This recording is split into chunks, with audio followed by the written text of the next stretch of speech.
Hello hi అందరికీ నమస్తే welcome back to our channel. So నేనైతే గుజరాత్ ఎంట్రన్స్ అయ్యాక ఇది వచ్చేసేసి మొత్తం ఫారెస్ట్ ఏరియా అనమాట. సో ఫారెస్ట్ ఎంట్రన్స్లో ఉన్నాము.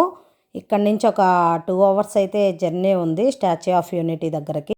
గూగుల్ టైం ప్రకారం అయితే 3 o'clockకి రీచ్ అవుతామని చూపిస్తుంది. ఇప్పుడు ప్రజెంట్ టైం అయితే 1 o'clock అయిపోయింది. ఒక ½ hour అన్నా కవర్ చేసుకోవాలా. సో ½ hour కవర్ చేసుకుంటే అక్కడికి వెళ్ళిపోయి ఒక ½ hour విజిట్ చేసేసి మళ్ళీ అక్కడి నుంచి లంచ్ చేసుకొని నేను ఎట్టా కాదనుకున్న 3:30-4 కల్లా మళ్ళీ అహ్మదాబాద్ అయితే స్టార్ట్ అయిపోవాలా. లేకపోతే మళ్ళీ నాకు నైట్ అయిపోయిద్ది. నేను వచ్చిన రూట్ అయితే చాలా వరస్ట్గా ఉంది. మహారాష్ట్రలో అయితే అసలు రోడ్లే లేవు. సో గుజరాత్ ఎంట్రన్స్ అయ్యాక కూడా అక్కడక్కడ ప్యాచ్ వర్క్స్ ఉన్నాయి. బట్ ఇక్కడ అయితే ఓకే పర్వాలేదు. లోపలైతే మొత్తం ఇదంతా ఒక అడవిలాగా ఉందన్నమాట. సో ఇక్కడ ముందుకెళ్ళినాక కొంచెం సిగ్నల్ ప్రాబ్లం కూడా ఉంది. నాకైతే సిగ్నల్స్ కూడా రావటం లేదు. ఇది వచ్చేసి స్ట్రైట్ రోడ్ అనమాట. ఇంకా నాకైతే సిగ్నల్ లేదు. నేను వేరొక అతన్ని అడిగాను అనమాట రూట్ అడగంగానే తను స్ట్రైట్గా వెళ్ళిపోమన్నాడు. ఇది మొత్తం స్ట్రైట్ రోడ్డు. ఇక్కడ తప్పితే ఇంకా అసలు రోడ్డు అయితే వరస్ట్గా ఉంది. ఇంతవరకు నా ఛానల్ ఎవరన్నా సబ్స్క్రైబ్ చేసుకోకుండా ఉంటే please like share and subscribe the channel. నాకైతే కొంచెం సపోర్ట్ చేయండి వీడియోస్ నచ్చితే మాత్రం. సో ఇక్కడైతే వ్యూ పాయింట్ అయితే చాలా సూపర్గా ఉంది. నేనైతే ఒక 2 minutes ఇక్కడైతే ఆగాను.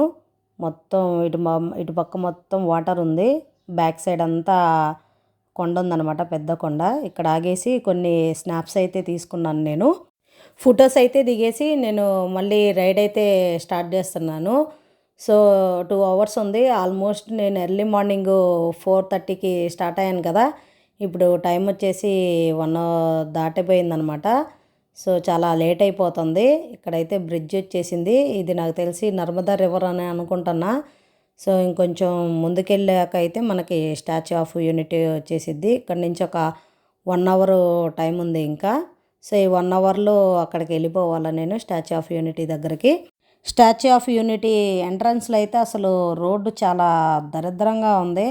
అసలు రోడ్డే లేదు. ఇక్కడ లోపల మాత్రం చాలా నీట్గా క్లీన్గా మెయింటైన్ చేస్తున్నారు. ఇది చూడండి చాలా నీట్గా ఉంది లోపలైతే మాత్రం రోడ్డు. కానీ మెయిన్ ఏంటంటే మన వెహికల్స్ అయితే లోపల పర్మిషన్ లేదంట.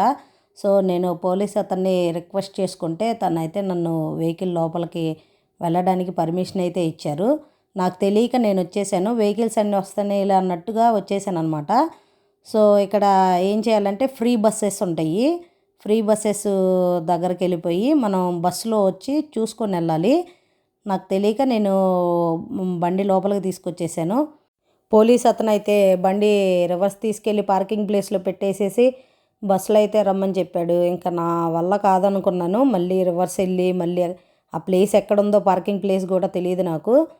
సో ఇంకేం చేయలేక తను అడిగితే సార్ నేను చాలా దూరం నుంచి వస్తున్నాను, ఔరంగాబాద్ నుంచి వస్తున్నానంటే తనైతే నాకు పర్మిషన్ ఇచ్చాడు.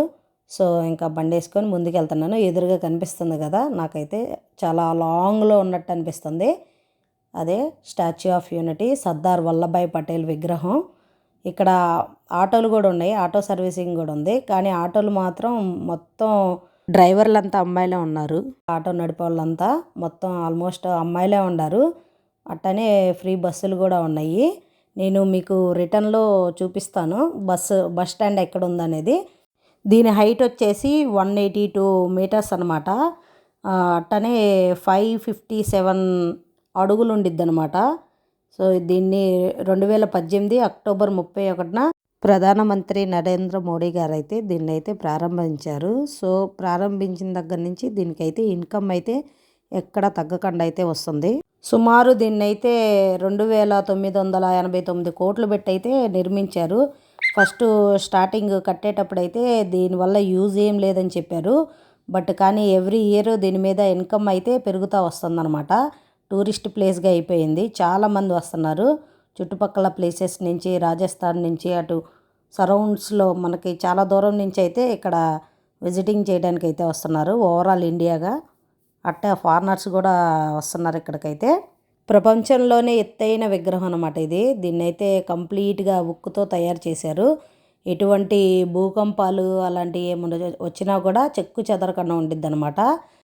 సర్దార్ సరోవర్ డ్యామ్ దగ్గరలోనే అయితే ఈ విగ్రహం అయితే ఉంది. సో బ్యాక్ సైడ్ అయితే మనకి డ్యామ్ కనిపించిద్ది అనమాట. సో మనం ఎంట్రన్స్లో కూడా మనకి డ్యామ్ బ్రిడ్జ్ అయితే ఒకటి కనిపించిద్ది. ఏక్తా ద్వార్ అనే ఎంట్రన్స్ అయితే కనిపిస్తుంది కదా, ఇదే ఎంట్రన్స్ అనమాట. సో ఇక్కడే పార్కింగ్ ప్లేస్ ఉంటుంది. లొకేషన్ అయితే చాలా బాగుంది, చుట్టూ పచ్చని చెట్లతో బాగుందన్నమాట. ఇక్కడైతే లోపలైతే మనము బయటికి వెళ్ళిపోయాక ఏమన్నా రెస్టారెంట్ ఉంటే భోంచేసేసుకొని మళ్ళీ రైడ్ అయితే కంటిన్యూ చేద్దాం అనుకుంటున్నాను. ఆల్మోస్ట్ టైం వచ్చేసి 3 o'clock అయిపోయింది. సో 4 కల్లా మళ్ళీ నేను రైడ్ అయితే స్టార్ట్ చేయాలి. సో మనకి లోపల ఏమన్నా రెస్టారెంట్స్ ఉంటే ఓకే, లేదా బయటికి వెళ్ళిపోయాక ఏదన్నా రెస్టారెంట్ చూసుకొని అక్కడ భోంచేసేసుకొని, బండిలో పెట్రోల్ కూడా చాలా తక్కువ ఉంది కాబట్టి బండిలో పెట్రోల్ కొట్టించేసుకొని నేనైతే స్టార్ట్ అవుతాను మళ్ళీ. లోపల మెయింటెనెన్స్ అయితే చాలా బాగుంది. ఇంకా బయటకు వచ్చాక రోడ్లే వరస్ట్గా ఉన్నాయి. ఆల్ రైట్, భోజనం అయితే చేసేసుకున్నాను. హోటల్ మహారాజా థాలీ ఒకటి తీసుకున్నాను, సూపర్గా ఉంది. స్పెషల్ థాలీ 140 రూపీస్ తీసుకున్నాడు. అలాగే వాటర్ బాటిల్ వచ్చేసేసి 20 రూపీస్ తీసుకున్నాడు అనమాట. సో ఇక్కడ నుంచి అయితే మళ్ళీ ఒక 4 అవర్స్కి అహ్మదాబాద్ అయితే వెళ్తాము. ప్రజెంట్ టైం వచ్చేసేసి 4 అయిపోయింది. చూడాలా 8 కల్లా మనమైతే అహ్మదాబాద్లో చేరుకోవాలా. ఇక్కడైతే ఒక 1 అవర్ మీల్స్ దగ్గర టైం వేస్ట్ అయిపోయింది అనమాట. చాలా మంది ఉన్నారు అక్కడ ఆ రెస్టారెంట్లో, హోటల్ మహారాజాలో. కానీ మీల్స్ అయితే బాగున్నాయి. స్టాచ్యూ ఆఫ్ యూనిటీ దగ్గరే ఉందన్నమాట. ఒక 5-6 కిలోమీటర్స్ ముందుకు వచ్చామంటే మనకి ఎంట్రన్స్లోనే ఉంటుంది హోటల్. సూపర్. ఎవరైనా వస్తే ఇటు పక్క మన సైడ్ వాళ్ళు ట్రై చేయండి. ఓకే, ముందుకెళ్తే ఒక 2 కిలోమీటర్ల డిస్టెన్స్లో పెట్రోల్ బంక్ అయితే ఉందంట. ఒక ఆయనేమో వెనక్కి వెళ్ళమన్నాడు, ఒక ఆయనేమో అవసరం లేదు ముందుకెళ్ళండి ఆల్రెడీ ఉంది, ఒక 2 కిలోమీటర్స్ డిస్టెన్స్లో అయితే ఉంటుంది, ముందుకు వెళ్ళండి అని చెప్పాడు. సో అందుకని నేనైతే ముందుకు వస్తున్నాను. మేము ముందు పెట్రోల్ కొట్టించేసుకున్నామంటే టెన్షన్ ఉండదు. నేనేమో పెట్రోల్ క్యాన్ తెచ్చుకోవటం మర్చిపోయాను. ఆ పెట్రోల్ క్యాన్ ఉంటే ఎమర్జెన్సీకి ఎక్కడంటే అక్కడ పెట్రోల్ పోసేసుకోవచ్చు. బట్ క్యాన్ ఏం తేకుండా వచ్చాను కాబట్టి చచ్చినట్టు ఇప్పుడు నేను పెట్రోల్ బంక్ ఎత్తుక్కోవటం తప్పదు. వెల్కమ్ టు వడోదర రోడ్ అనమాట. సో మనం అయితే వడోదర కూడా వచ్చేసాము. ఇక్కడ నుంచి ఒక 4 అవర్స్ జర్నీ అయితే ఉంది. నేను అయితే అహ్మదాబాద్ వెళ్దాం అనుకున్నాను, బట్ మా ఫ్రెండ్ వాళ్ళ చెల్లింటికి అయితే స్టార్ట్ అవుతున్నాను. సో అందుకని ఇక్కడ నుంచి మళ్ళీ నాకు ఒక 1 అవర్ ఎక్స్ట్రా టైం పడుతుంది. ఆల్మోస్ట్ వడోదర నుంచి అహ్మదాబాద్కి అయితే ఒక 120 కిలోమీటర్స్ డిస్టెన్స్ అయితే చూపిస్తుంది. మళ్ళీ అక్కడి నుంచి ఒక 70 కిలోమీటర్స్లో అయితే నేను గాంధీనగర్కి వెళ్ళిపోతాను. ఎక్స్ట్రా నాకు ఒక 1 అవర్ టైం పడుతుంది. సో ఈరోజు నైట్ అయితే మా ఫ్రెండ్ వాళ్ళ చెల్లెళ్ళ ఇంట్లో అయితే స్టే చేద్దామని నేను అయితే అక్కడికి వెళ్తున్నాను. ఇక్కడి నుంచి 3 అవర్స్ 40 మినిట్స్ టైం అయితే చూపిస్తుంది. ఆల్మోస్ట్ 175 కిలోమీటర్స్ డిస్టెన్స్ ఉంది. సో ఈరోజు టోటల్ కిలోమీటర్స్ వచ్చేసి 620 కిలోమీటర్స్ అనమాట. ఎర్లీ మార్నింగ్ 4:30 నుంచి కంటిన్యూగా రైడ్ అయితే చేస్తూనే ఉన్నాను. ఒక 1 అవర్ అయితే లంచ్ బ్రేక్ తీసుకున్నాను నేను.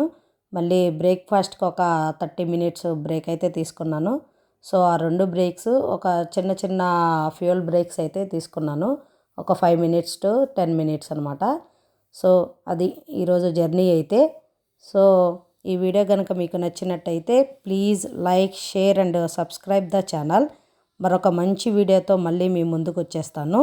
See you soon, take care and bye bye.